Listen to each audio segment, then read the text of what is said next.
Bienvenue au programme vidéo de l'EBVP. Écoutons maintenant le pasteur Bozzi. Alors le message de ce matin, c'est sur la prière. Les disciples, un jour, ont demandé à Jésus « Enseigne-nous à prier ». Et j'aimerais qu'on lise d'abord dans la parole de Dieu, l'évangile de Luc, chapitre 11.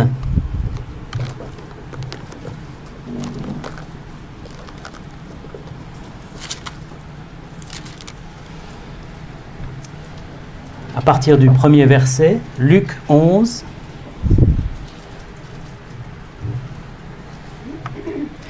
Jésus priait en un certain lieu. Lorsqu'il eut achevé, un de ses disciples lui dit « Seigneur, enseigne-nous à prier comme Jean l'a enseigné à ses disciples. » Il leur dit « Quand vous priez, dites « Père, que ton nom soit sanctifié, que ton règne vienne. Donne-nous chaque jour notre pain quotidien. Pardonne-nous nos péchés, car nous aussi nous pardonnons à quiconque nous offense. Et ne nous induis pas en tentation. » Il leur dit encore, « Si l'un de vous a un ami et qu'il aille le trouver au milieu de la nuit pour lui dire, « Ami, prête-moi 3 pains, car un de mes amis est arrivé de voyage chez moi et je n'ai rien à lui offrir. » Et si de l'intérieur de sa maison, cet ami lui répond, « Ne m'importune pas, la porte est déjà fermée, mes enfants et moi nous sommes au lit, je ne puis me lever pour te donner des pains. » Je vous le dis, même s'il ne se levait pas pour les lui donner parce que c'est son ami, il se lèverait à cause de son importunité et lui donnerait tout ce dont il a besoin. Et moi je vous dis, demandez et l'on vous donnera, cherchez et vous trouverez, frappez et l'on vous ouvrira. Car quiconque demande, reçoit, celui qui cherche, trouve, et l'on ouvre à celui qui frappe. Quel est parmi vous le père qui donnera une pierre à son fils s'il lui demande du pain? Ou s'il demande un poisson, lui donnera-t-il un serpent au lieu d'un poisson? Ou s'il demande un œuf, lui donnera-t-il un scorpion? Si donc méchants comme vous l'êtes, vous savez donner des bonnes choses à vos enfants, à combien plus forte raison le Père céleste donnera-t-il le Saint-Esprit à ceux qui le lui demandent? Voilà. Le Seigneur nous donne des enseignements, il y a beaucoup d'enseignements sur la prière. La prière, selon Dieu, selon la Bible, n'est pas un exercice, n'est pas une répétition vaine. Jésus a dit, quand vous priez, ne répétez pas des vaines paroles. Dans la plupart des religions, la prière est un exercice. On va se mettre à prier, on va prier, ça veut dire on va répéter, on va se mettre dans une position particulière et ça va être dur. C'est pour ça que lorsque certains viennent à Jésus-Christ, ils ont du mal à prier parce qu'ils ont l'impression que la prière, ça doit être dur. Il faut souffrir. Mais dans la Bible, la prière n'est pas un exercice, n'est pas des paroles répétées. C'est un dialogue avec Dieu. C'est un enfant qui s'adresse à son père, comme il le dit ici. Et qu'est-ce qu'il y a de plus merveilleux qu'un enfant qui demande des choses à son père ? Si son père veut les lui accorder, évidemment. Et on voit ici que Dieu veut nous répondre, veut exaucer nos prières. La prière aussi est parfois vue dans d'autres religions comme des mots qu'on fait monter, mais on ne sait pas où ils arrivent. Ça monte, on répète, on espère que si on répète, on espère que si on fait assez fort, il va se passer quelque chose. Dans l'Ancien Testament, le prophète Élie a fait face à des prophètes de Baal. Baal, c'était la divinité des païens qui exigeait des enfants, il fallait sacrifier des enfants, il y avait beaucoup de choses atroces avec cette divinité, elle était quasiment dans tout le Moyen-Orient. Et à un moment, Élie lance un défi, il dit, on va demander que le feu du ciel descende. Si c'est Baal qui fait descendre le feu, c'est lui le vrai Dieu en Israël. Si c'est Yahvé que j'invoque, qui fait descendre le feu, c'est Yahvé le vrai Dieu. Et la Bible nous décrit comment les païens, enfin les adorateurs de Baal, parce qu'il y avait des juifs aussi parmi eux, ont fait pour invoquer leur Dieu. Ils ont fait toutes sortes de simagrées, de cinéma, de danse. Vous savez, un peu comme les Indiens qui font des danses avec des petites... des grelots qui sonnent. On essaie de réveiller la divinité, de lui attirer son attention. Hey, on est là, on est là. Et après tous ces simagrées, c'est Salamalek, comme on dit, Baal n'a pas répondu. Et puis Élie, Il fait une prière et le feu descend du ciel. Bien, c'est un peu la différence entre la prière païenne et la prière chrétienne. La prière chrétienne, c'est un enfant de Dieu qui sait que son Père l'aime et que son Père veut l'exaucer. La prière païenne, elle essaye de convaincre Dieu. « Oh, je t'en supplie, si tu pouvais !» Et Jésus dit « Si je peux, mais crois !» Et la différence, c'est dans la foi et la relation qu'on a avec Dieu. C'est pour ça que quand Jésus répond, il dit « Voici ce que vous devez prier. » Et c'est parallèle avec l'évangile de Matthieu, chapitre 5. « Père, Père, d'abord, on s'adresse au Père. » Pourquoi ? C'est ça, c'est si nous sommes des enfants de Dieu. Est-ce que tous les êtres humains sont des enfants de Dieu, d'après vous ? Quelqu'un dit non. Il y a d'autres réponses. Est-ce que tout le monde est enfant de Dieu sur la terre ? Non. Effectivement, parce que la Bible nous dit qu'on doit devenir enfant de Dieu. Jean chapitre 1, verset très important. Évangile de Jean chapitre 1, verset 12. À tous ceux qui ont reçu la lumière, c'est-à-dire Jésus-Christ dans le passage, à ceux qui croient en son nom, il a donné le pouvoir de devenir enfants de Dieu. Et comment est-ce qu'on est né enfant de Dieu ? Lesquels sont nés non du sang, ni de la volonté de la chair, ni de la volonté de l'homme, mais de Dieu. Pour devenir enfant de Dieu, il faut que ce soit Dieu qui fasse de nous son enfant, par une intervention spirituelle. Ce n'est pas par ma volonté, je ne peux pas dire « je veux ». Non, ce n'est pas par le sang, c'est-à-dire ce n'est pas parce que mes parents sont chrétiens que je suis chrétien automatiquement. Et non, on doit aussi faire la démarche personnelle. Et il dit, quelle est la démarche à faire ? Il y a deux choses, à ceux qui ont reçu et ceux qui ont cru. On doit croire, mettre sa foi en Jésus-Christ. Croire, ça veut dire mettre sa confiance. Et puis, deuxième chose, on doit recevoir Jésus-Christ. Et c'est là où beaucoup de gens oublient ou ne connaissent pas cette étape. Ils croient que Jésus a existé, ils croient qu'il a vécu en Israël, qu'il a fait des miracles, qu'il est né d'une vierge, qu'il est mort sur la croix, même qu'il est ressuscité. Ils croient ces choses, mais ça reste intellectuel, ils ne l'ont pas reçu dans leur vie. Et c'est là toute la différence. La Bible dit, tu crois que Dieu existe, c'est bien, les démons aussi le croient et ils tremblent.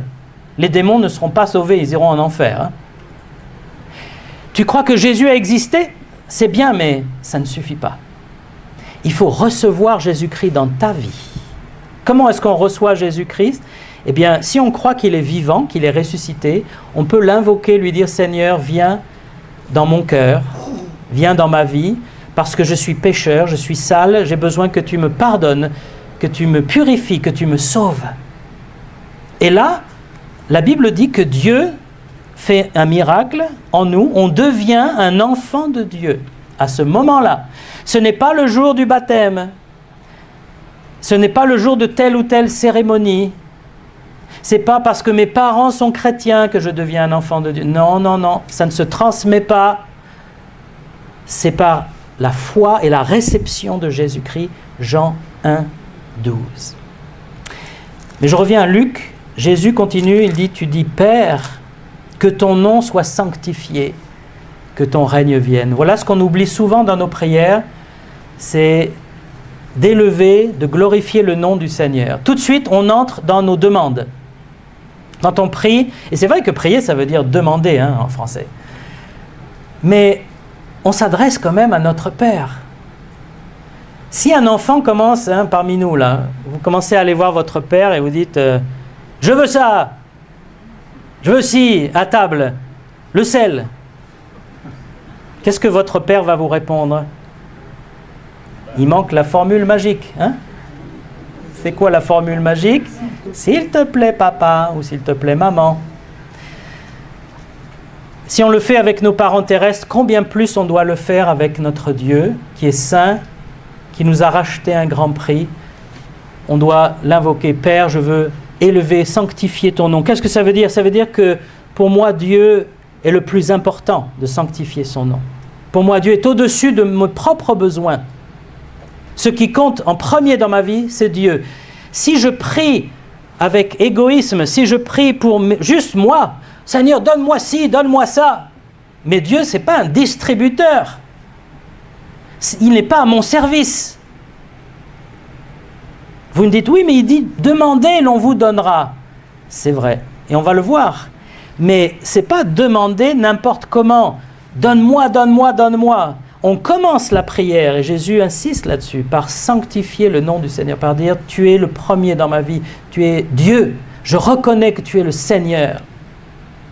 Que ta volonté soit faite sur la terre, comme au ciel. Hein. La prière, a dit quelqu'un, ce n'est pas que Dieu exauce la volonté des hommes sur la terre. Hein. La prière, c'est que les hommes demandent à Dieu de faire descendre sa volonté du ciel. Et nous voulons chercher la volonté de Dieu. Que ton règne vienne. Nous voulons que Dieu règne dans nos vies, mais aussi dans le monde. Et puis, après on demande, verset 3 de Luc 11, « Donne-nous chaque jour notre pain quotidien. » Et j'aime bien le « chaque jour ». Quelqu'un qui pense trop au lendemain, il se fait du souci pour rien. Parce que Jésus a dit, est-ce que tu peux changer le demain? Ben non, il n'est pas encore là. Le seul moment qui nous appartient, c'est maintenant, c'est aujourd'hui. Et chaque jour, Dieu veut répondre aujourd'hui. Bien sûr, on peut envisager des choses, sinon on ne peut rien prévoir. Hein. Il faut prévoir des choses. Mais c'est aujourd'hui que je demande la grâce de Dieu, qu'il réponde à mes besoins, qu'il pourvoie à mes besoins. Donne-moi mon pain chaque jour. On dépend de Dieu chaque jour. Et un chrétien qui prie, il est reconnaissant et il est content. Il n'est pas anxieux, il n'est pas à dire « mais qu'est-ce qui va se passer, mais pourquoi, mais comment ?» Le chrétien, il compte sur Dieu. C'est ça la foi. Je m'appuie, je me repose sur mon Dieu. Seigneur, donne-moi aujourd'hui, selon ta promesse, hein, s'il te plaît, mon pain quotidien. J'ai besoin de vivre, j'ai besoin de nourrir ma famille, j'ai besoin de travailler. Seigneur, je compte sur toi, je m'appuie sur toi. Et si je ne peux pas, si je suis malade, si je suis en difficulté, Seigneur, donne-moi la force de passer cette journée par ta grâce. Le chrétien peut être content, satisfait, reposé par la foi. Et puis, pardonne-nous nos péchés, car nous aussi nous pardonnons à quiconque nous offense. C'est important, la confession, c'est quelque chose qui disparaît. Alors, dans l'Église romaine, la confession se faisait à un prêtre. Vous deviez aller voir quelqu'un qui devait écouter vos péchés. La plupart du temps, on ne disait pas nos vrais péchés. Moi, je l'ai fait quand j'étais petit. Je n'aurais jamais osé raconter mes vrais péchés. Donc, j'essayais de trouver des péchés à peu près mauvais, mais acceptables, quoi. Et puis, il décrivait une punition. Tu vas réciter « Notre Père, je vous salue Marie », tu vas, je sais pas, tu vas faire ci ou ça. Mais la confession dans les Écritures, d'abord, elle se fait à Dieu directement. Parce que nous n'avons pas besoin d'un intermédiaire humain qui est pécheur lui aussi, qui a besoin lui aussi de se confesser à Dieu. Et c'est Jean encore, mais cette fois dans son épître, il dit, si nous avons péché, nous devons confesser nos péchés, et Dieu est fidèle et juste pour nous pardonner. Ce n'est pas un homme qui peut me pardonner, il n'y a que Dieu qui peut me pardonner. Mais encore faut-il que je lui remette mes péchés. Beaucoup d'entre nous, nous vivons nos jours, nos semaines, nos mois, sans nous remettre en question. Parce que la vie nous entraîne dans son train-train. On est emporté et on s'endurcit dans cet emportement, dans l'anxiété, dans la frustration avec les gens et tout ça. Et on oublie de se remettre en question, de se confesser à Dieu, de dire « Mais Seigneur, qu'est-ce qui n'allait pas aujourd'hui dans ma vie? Qu'est-ce que j'ai fait de travers ?» C'est important de le faire aussi dans le culte. Parce que le Seigneur veut exaucer nos prières, mais il ne va pas exaucer quelqu'un qui est endurci, quelqu'un qui ne veut pas obéir, quelqu'un qui est dans le péché. Il faut d'abord remettre nos péchés au Seigneur, les confesser. Puis aussi, pardonner à ceux qui nous ont offensés. Alors là, c'est pas facile, hein? Mais la Bible dit, si tu amènes ton offrande à Dieu et que tu n'as pas pardonné dans ton cœur à ton prochain, laisse ton offrande et va pardonner, va te réconcilier. Parfois, le problème vient de nous, parfois le problème vient de quelqu'un d'autre qui nous a offensés, mais Dieu nous appelle à pardonner. pardonner. Ça commence dans la prière, le pardon. On prie pour la personne qui nous a offensés, on dit Seigneur, bénis-la, je pardonne à cette personne. Et ensuite, on va la voir. Quand on a prié, on est plus fort, parce que c'est dur d'aller voir quelqu'un qui nous a offensés ou qu'on a offensé. Il faut de l'humilité. Mais dire, voilà, je veux régler ça, je ne veux pas vivre avec ça. C'est les vieux couples, vous savez, les couples qui ont eu 60 ans, 70 ans de mariage. Hein, vous êtes encore loin, là, vous avez du temps. Hein, 25 ans, c'est de la rigolade. Hein. Ceux qui ont 70 ans, alors, ou qui sont encore, ils ont 100 ans, ils sont encore là, vivants, mariés, on dit, mais quel est votre secret, hein, toujours comme ça. Mais en général, il y a toujours la même réponse. C'est pas j'ai bu de la vodka toute ma vie, hein, ou j'ai fumé le cigare. Ça, c'est pas la bonne réponse. C'est notre secret, c'est qu'on ne se couchait jamais sans s'être pardonné l'un l'autre. Et ça, je trouve ça fort. Si on se couche avec de l'amertume pour son conjoint, ben le couple est en difficulté. Hein. Dieu nous appelle à pardonner. Et ça commence à la maison. C'est pas pardonner à Hitler. Hein. On va pardonner à ceux qui vivent près de nous. Et on va demander pardon si on a offensé. À mon conjoint, si j'ai eu une parole qui a été trop loin, qui l'a blessé, je dois lui demander pardon. Et après, on n'en parle plus, on ne va pas s'attarder, il n'y a pas à avoir de honte ou quoi que ce soit, c'est normal, on est des êtres faillibles. Mais confesser, pardonner, ça fait partie de la vie de prière. Et puis, ne nous induis pas en tentation. Vraiment, la traduction là est faible. Le mot utilisé là en grec, c'est délivre-nous de la tentation. Voilà, sors-nous de la tentation. La tentation ne vient pas de nous, la tentation vient en général de notre ennemi spirituel, le diable. Hein. Parfois, il est dit que notre convoitise nous pousse au péché, ça peut arriver, mais en tout cas, la tentation vient de l'extérieur et elle dit, viens, désobéis à Dieu. Oh oui, Dieu ne veut pas que tu fasses ça, mais fais-le quand même, tu vas voir, c'est tellement bien. Et là, on a besoin d'une force surnaturelle pour dire non. Le pouvoir de dire non. Vous vous rappelez la publicité pour la banque ? Il y a quelques années, le pouvoir de dire oui, soi-disant, la banque vous promettait de vous donner tous les crédits que vous alliez demander. Hein. C'était ça leur publicité, tu allais là à l'agence, bonjour, je voudrais un emprunt, un crédit, mais oui. Bon, ça n'existe pas les banques comme ça, on le sait bien, c'était juste de la publicité. Mais nous disons le pouvoir de dire non. Lorsque la tentation vient, on peut dire non. Le chrétien n'est pas obligé de pécher. On a cette fausse idée que l'on cultive, on est tous pécheurs. Ça veut dire que si je pêche 250 fois dans la journée en tant que chrétien, c'est normal, je suis pécheur. Non. Chaque péché que je commets en tant qu'enfant de Dieu, c'est que j'ai laissé pénétrer la tentation, je l'ai laissé s'installer chez moi. Et j'ai dit oui au lieu de dire non.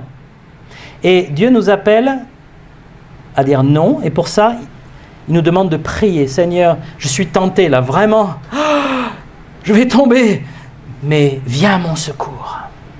Viens à mon secours. C'est merveilleux comme Dieu répond à cette prière. Instantanément. Et puis, il donne une parabole, 2 paraboles. La parabole des amis. Alors, je vous la résume, c'était un peu rapide tout à l'heure. Donc, il y a un monsieur qui dort chez lui avec sa famille. Il est tard, tout le monde est couché. Et puis, quelqu'un frappe. On laisse passer. Il insiste. Dors. Qu'est-ce que c'est ? Et celui qui frappe, il dit, mais c'est moi ton ami, donne-moi du pain, j'ai plus de pain chez moi. Comment t'as plus de pain chez toi ? Mais pourquoi tu me réveilles ? Mais parce que j'ai un visiteur. Et vous savez, la loi de l'hospitalité en Orient, si vous avez un visiteur que vous ne lui donnez rien, malheur à vous.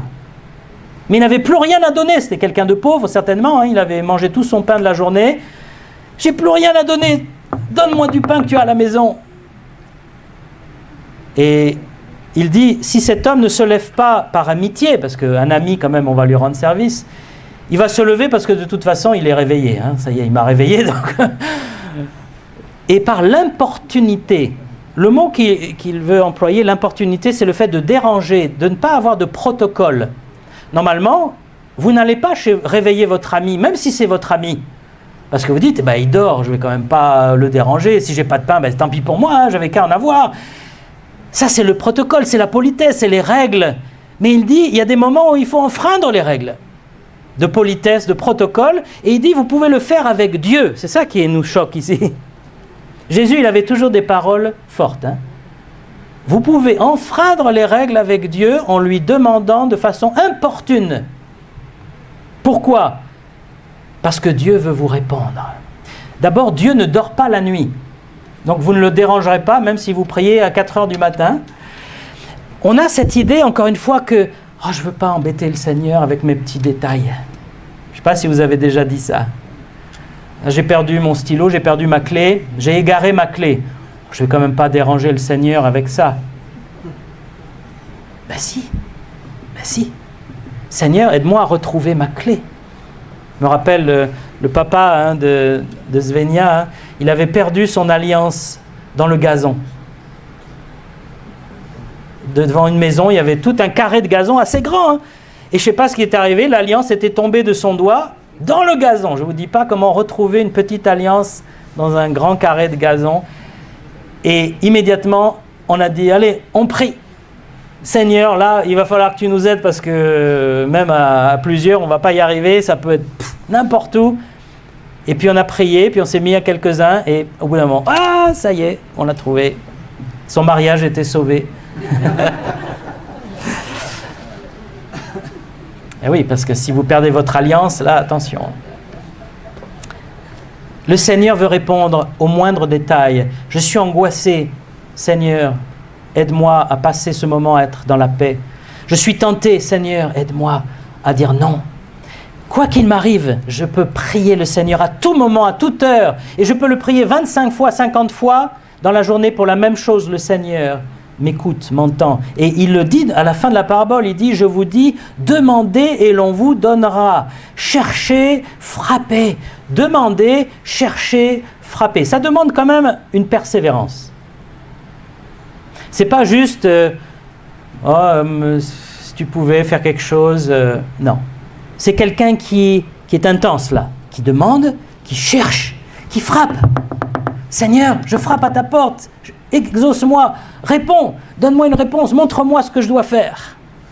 Et le Seigneur a promis de répondre, il dit, car quiconque demande, reçoit. Il dit, quiconque demande, reçoit. On aime bien mettre des prénoms dans les versets de la Bible. Là, c'est un bon moment pour mettre votre prénom. Si je mets le mien, Emmanuel, si tu demandes, réponse, tu reçois. Un tel, si tu cherches, tu trouves. Si tu frappes, on ouvre. La porte de Dieu ne se ferme pas. Nous, des fois, on ferme la porte aux gens. Quelqu'un nous demande un service, on dit non, pas être possible. Mais Dieu n'est pas comme ça. Tu frappes, il ouvre. Et ça donne une audace dans la prière. L'importunité, c'est aussi cette audace de demander des choses extraordinaires à Dieu. Josué, qui était en plein combat contre les ennemis, il a vu qu'il avait la victoire, mais qu'il n'avait pas la victoire totale. Il dit au Seigneur, arrête le soleil que je puisse continuer toute la journée. Bon, il faut être un fou furieux pour demander d'arrêter le soleil. Et n'empêche que la journée a duré, le soleil ne se couchait pas comme d'habitude, et il a pu vaincre l'armée ennemie qui était une armée dangereuse pour Israël. L'audace dans la prière. Et puis la deuxième parabole, c'est le père, son fils ou sa fille lui demande un morceau de pain. On voit ce qu'il mangeait à l'époque, du pain, du poisson et un œuf. Qu'est-ce qui manque là ? Le Nutella. Le Nutella n'est pas dans la nourriture des Israélites. Pain, œuf et poisson. Et le Seigneur nous donne cette histoire pour dire, si un enfant demande à son papa de la nourriture, même s'il est méchant, même s'il est dur, quand même, il va lui donner. Quoique aujourd'hui, on arrive à un tel niveau de cruauté, comme la Bible l'annonçait d'ailleurs, à la fin des temps, les gens seront cruels. Il y a des parents qui maltraitent, martyrisent, torturent leurs enfants. Il y a plusieurs cas, en France, aux États-Unis, ailleurs, de parents qui enchaînaient leurs enfants, qui ne les laissaient pas boire, manger comme ils voulaient. Les enfants étaient rachitiques. On se demande, mais pourquoi ? Voilà. C'est inexplicable, si ce n'est que c'est l'œuvre du diable dans le cœur de ses parents. Mais un parent à peu près normal va répondre. Il dit, combien à plus forte raison le Père céleste vous donnera-t-il le Saint-Esprit ? Parce que la chose la plus importante dans la vie, pour nous, ce n'est pas du pain ou du poisson, c'est d'être rempli du Saint-Esprit, rempli de Dieu. Nous, on voit nos petits besoins matériels, mais il y a aussi le spirituel. Tellement de gens négligent totalement leur vie spirituelle, leur âme. Tout à l'heure, notre frère nous a parlé des merveilles du cerveau. Combien c'est extraordinaire. Mais il y a autre chose dans l'être humain que le cerveau. Il y a l'âme. L'âme n'est pas le cerveau. Le cerveau, c'est un instrument extraordinaire, un ordinateur fantastique, au-dessus de tous les ordinateurs que l'homme pourra jamais concevoir. Mais l'âme, c'est nous. Qu'est-ce que je fais de mon âme ? Est-ce qu'elle est purifiée ? Est-ce qu'elle est édifiée ? Est-ce qu'elle est protégée ? Ou est-ce qu'elle est remplie de détritus ? Est-ce qu'on remplit notre âme de mauvaises pensées, de mauvaises visions, de mauvaises... peu importe ? Qu'est-ce qu'on fait de notre âme ? Et le chrétien, lui, il a le Saint-Esprit. Et il peut demander à être rempli du Saint-Esprit. Ça veut dire rempli de Dieu. Il y aurait beaucoup à dire sur le fait d'être rempli de Dieu. La Bible en parle beaucoup. Mais encore faut-il le vouloir. Parfois, on veut juste un peu de Dieu pour que ça aille à peu près bien dans ma vie. C'est-à-dire, si j'ai un peu de Dieu, dès que j'ai une maladie, un pépin, je peux prier. Dieu, c'est mon Père, il répond. Et le reste du temps, je vis ma vie comme il me plaît. Ça, c'est la vision païenne de la foi. Dans la Bible, ce sont les païens qui font ça. C'est-à-dire, Dieu est une sorte de distributeur de divinité lointaine qu'on n'aime pas spécialement, mais qui est là pour nous protéger et répondre à nos prières. Dans la Bible, Dieu, c'est mon Père. Un Père parfait. Un Père attentif, attentionné, miséricordieux, qui est bon, qui est juste, qui est saint. Est-ce que je n'ai pas envie de passer tout mon temps avec mon Père, d'être rempli de Dieu ? C'est ça la vraie foi, d'être rempli de Dieu. Alors j'aimerais aussi donner un ou deux exemples de la Bible de prières qui peuvent nous aider à appliquer ces choses. Une, c'est la prière de Jabez. Je ne sais pas si vous la connaissez. En 1 Chroniques 4, 10. Ancien Testament, c'est la Bible, l'Ancien Testament, c'est la parole de Dieu autant que le Nouveau. Il n'y a pas de différence. 1 Chroniques 4, 10. Alors je lis au verset 9. Jabez était plus considéré que ses frères, donc il était un peu le favori.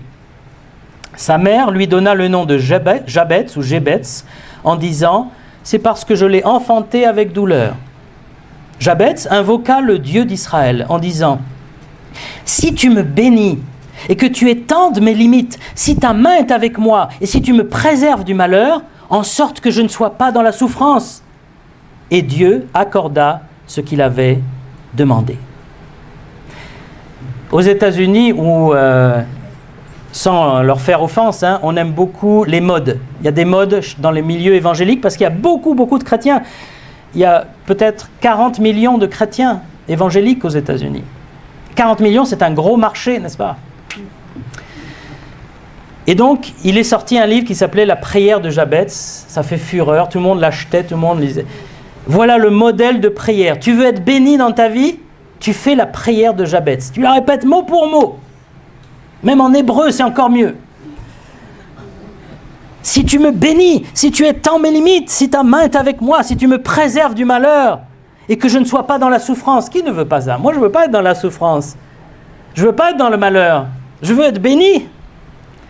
Est-ce que vous pensez que Dieu accorde toujours cette prière à tout le monde ? C'est pas comme ça que ça se passe. Ici, Dieu accorda ce qu'il avait demandé. Jabez. Parce que Jabez était né dans la souffrance, et bien qu'il soit le favori, apparemment c'était resté un traumatisme. Hein. Il avait peur de cette souffrance. Mais Jabez, c'est la prière d'un jeune croyant, je dirais, qui ne veut pas souffrir, il ne veut pas avoir de problème dans la vie. Mais Dieu est une sorte, encore une fois, de bon génie. Donne-moi tout ce qu'il faut. Parce que la prière du chrétien mûr, avancé, je dirais, c'est Seigneur, donne-moi la force de vivre dans les épreuves aussi. Il va y avoir des épreuves. La Bible dit que le malheur atteint aussi le juste. Hein. Donc prier qu'il ne m'arrive jamais aucun malheur, ce n'est pas un modèle de prière en fait. Hein.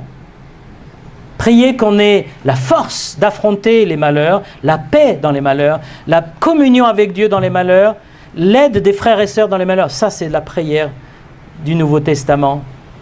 Mais attention à ne pas juste demander d'une façon, encore une fois, égocentrique. On doit être en communion avec Dieu et prier dans sa volonté. Une autre prière qui est touchante, c'est dans 1 Samuel 1, verset 10.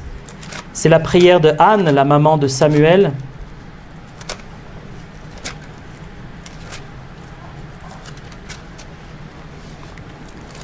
« 1 Samuel 1, 10 et 11. L'amertume dans l'âme, elle pria l'Éternel et versa des pleurs.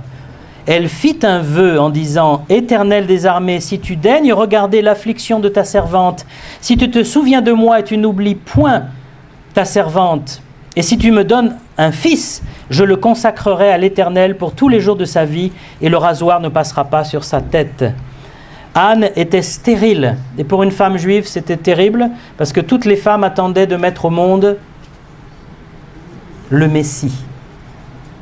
Et de toute façon, c'était une sorte de malédiction pour les femmes juives, parce que Dieu avait dit « multipliez-vous », et une femme stérile, elle ne pouvait pas se multiplier. Et donc, elle était dans l'amertume de souffrance, parce que son mari avait une autre femme qui, elle, était féconde, et qui lui faisait sentir « Ah, moi j'ai des enfants, toi, tu n'as pas d'enfants. » Et elle souffrait terriblement, et elle vient au temple, au tabernacle, à Shiloh, elle prie le Seigneur. Elle dit « Oh, je t'en supplie, si tu me donnes un fils, je le consacre pour ton service. » Et ça va devenir le grand prophète Samuel. C'est quelque chose de voir que elle dit « Si tu m'exauces, cet enfant que je chéris de tout mon cœur, je te le donne. » C'est ça qui est dur.